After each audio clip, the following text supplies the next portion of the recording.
Plane पर गिरी आसमानी बिजली। कल मैंने आपको बताया था एयर टर्बुलेंस हुआ था, आगे के प्लेन के कॉकपिट का हिस्सा टूट गया।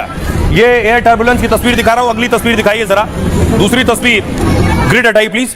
ये तस्वीर आप देख रहे हैं, ये आगे का हिस्सा जो आपको नजर आ रहा है, ये कॉकपिट का हिस्सा है जिसमें आप छेद देख पा रहे हैं इस वक्त। क्या हुआ आखिर, किन परिस्थितियों में यह स्थिति बनती है, यह देखिए जरा, आखिर कैसे कॉकपिट में छेद हो गया। ये आगे आप देख रहे हैं, दिल्ली से श्रीनगर जा रही फ्लाइट में अफरा तफरी मच गई और बारिश ओलावृष्टि के बीच विमान को टर्बुलेंस का सामना करना पड़ा। टर्बुलेंस विमान के उड़ने में आने वाली रुकावट है। विमान पर आसमानी बिजली गिरी, प्लेन में बैठे यात्रियों को तेज झटके महसूस हुए। प्लेन में सवार सभी 227 यात्री सुरक्षित हैं। जांच में पता चला कि आसमानी बिजली से ही विमानों को नुकसान हुआ। विमान का अगला हिस्सा जिसे नोस कहते हैं वो टूट गया है।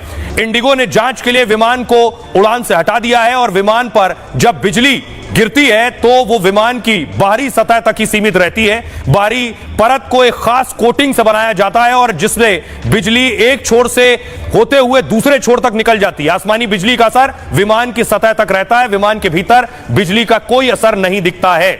इसीलिए कॉकपिट पर आगे नुकसान जरूर हुआ लेकिन यात्रियों को कोई नुकसान नहीं पहुंचा है। आइए और अब बात करते हैं आज के सूत्र की। देखते हैं आज के सूत्र में क्या है खास।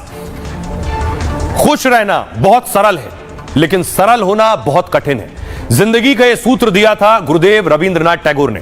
रविंद्रनाथ टैगोर का जन्म 7 मई 1861 को कोलकाता में हुआ। टैगोर जी एक कवि, उपन्यासकार, नाटककार, चित्रकार और दार्शनिक थे। 8 साल की उम्र में उन्होंने पहली कविता लिखी। 16 साल की उम्र में कहानियां और नाटक लिखने लगे। देश तब आजादी की लड़ाई लड़ रहा था और टैगोर साहब अपनी कलम और गीत के जरिए जागरूकता फैलाने में लगे थे। अंग्रेजों ने उन्हें नाइटहुड की उपाधि से सम्मानित किया लेकिन जलियांवाला बाग हत्याकांड के विरोध में उन्होंने सम्मान लौटा दिया। 1000 कविताएं, 2000 गीत, 8 उपन्यास और 8 कहानी संग्रह लिखे लेकिन कभी अपनी कला पर घमंड नहीं किया। वो सरल रहे और सीखते रहे। 51 साल की उम्र में वो अपने बेटे के साथ इंग्लैंड जा रहे थे। समुद्री रास्ते में अपनी रचना गीतांजलि का अंग्रेजी में अनुवाद करने लगे। टैगोर सिर्फ समय काटने के लिए नोटबुक में अनुवाद लिख रहे थे लेकिन जहाज से उतरते समय वो सूटकेस ले जाना भूल गए जिसमें वो नोटबुक रखी थी। वो सूटकेस एक अंग्रेज के हाथ लग गई। नोटबुक में गीतांजलि पढ़ी तो वो हैरान रह गया। उसने वो सूटकेस तो टैगोर तक पहुंचा दिया लेकिन उस रचना की ब्रिटेन में चर्चा होने लगी। 1912 में गीतांजलि की अंग्रेजी प्रति प्रकाशित हुई और दुनिया भर में छा गई। और फिर अगले साल टैगोर को नोबेल अवार्ड से सम्मानित किया गया। नोबेल पुरस्कार पाने वाले वो एशिया के पहले व्यक्ति थे।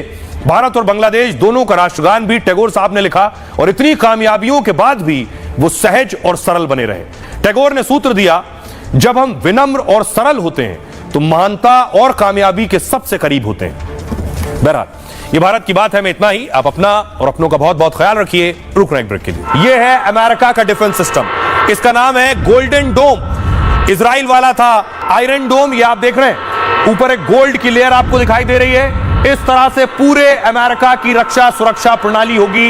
ये डिफेंस डोम जिसका नाम है गोल्डन डोम, अमेरिका गोल्डन डोम तैयार कर रहा है। आइए आपको बताऊं अमेरिका के डिफेंस सिस्टम आखिर कैसा होगा। भारत ने अपने ताकतवर डिफेंस सिस्टम की बदौलत पाकिस्तान के हमलों को रोका है। यह अमेरिका का डिफेंस सिस्टम देखिए जो बना रहा है। नीचे आपको अमेरिका का नक्शा नजर आ रहा है, इसके ऊपर ये गोल्डन लेयर नजर आ रही है, ये है गोल्डन डोम। और ये जो सैटेलाइट नजर आ रहे हैं, ये जो सैटेलाइट अंतरिक्ष में है, दुश्मन के हमलों को के बारे में ये सैटेलाइट बताएंगे और जो हमला आएगा उसे उसी वक्त अमेरिका मार गिराएगा क्योंकि सैटेलाइट के जरिए पकड़ेगा। अभी जो डिफेंस सिस्टम होते हैं वो जमीन पर होते हैं, रडार के जरिए पकड़ते हैं। अमेरिका जो डिफेंस सिस्टम बना रहा है वो सैटेलाइट के जरिए दुश्मन के हथियारों को पकड़ेगा। ये फर्क है। अमेरिका दुनिया का सबसे मजबूत एयर डिफेंस सिस्टम बना रहा है। Ballistic missile, hypersonic missile, cruise missile, सबसे अमेरिका को बचाएगा। इस सिस्टम में अंतरिक्ष में सैकड़ों सैटेलाइट्स मौजूद होंगे अंतरिक्ष में जो मिसाइलों को लॉन्च होते ही पकड़ लेगा और मार गिराएगा। दुश्मन के मिसाइल के उड़ान भरते ही एक्शन में आ जाएगा। ट्रंप का यह प्रोजेक्ट करीब 15 लाख करोड़ का है। अमेरिका का यह प्रोजेक्ट इजराइल के आयरन डोम से मिलता जुलता है लेकिन इजरायली आयरन डोम से भी ज्यादा मजबूत होगा। किसी तरह के खतरों को हवा में ही खत्म किया जा सकेगा। इसकी सफलता दर लगभग 100% है। चीन, रूस, नॉर्थ कोरिया और ईरान की मिसाइलें अमेरिका के लिए खतरा है। यह सिस्टम नई तकनीक और अंतरिक्ष की मदद से खतरों को रोकेगा। यह अमेरिका को अंतरिक्ष से लेकर जमीन तक सुरक्षा देगा। इसका लक्ष्य है अमेरिका को अगली पीढ़ी के हवाई खतरों से बचाना। गोल्डन डोम हाइपरसोनिक हथियारों समेत खतरनाक हथियारों को तबाह कर देगा और अमेरिका ने अपने गोल्डन डोम का डिजाइन भी चुन लिया है। राष्ट्रपति ट्रंप ने इसको लेकर खुद जानकारी दी है। 2029 तक इस एयर डिफेंस मिसाइल सिस्टम का काम पूरा हो जाएगा और हालांकि इतने बड़े एयर डिफेंस सिस्टम बनाने में टाइम ज्यादा लग सकता है। गोल्डन डोम से मिसाइलों को अलग अलग चरणों में रोका जाएगा। इससे मिसाइलों की तैनाती और दागे जाने के दौरान हवा में ही रोका जा सकेगा। यह है इसकी खासियत। सुनिए जरा अमेरिकी राष्ट्रपति डोनाल्ड ट्रंप खुद गोल्डन डोम पर क्या कह रहे हैं।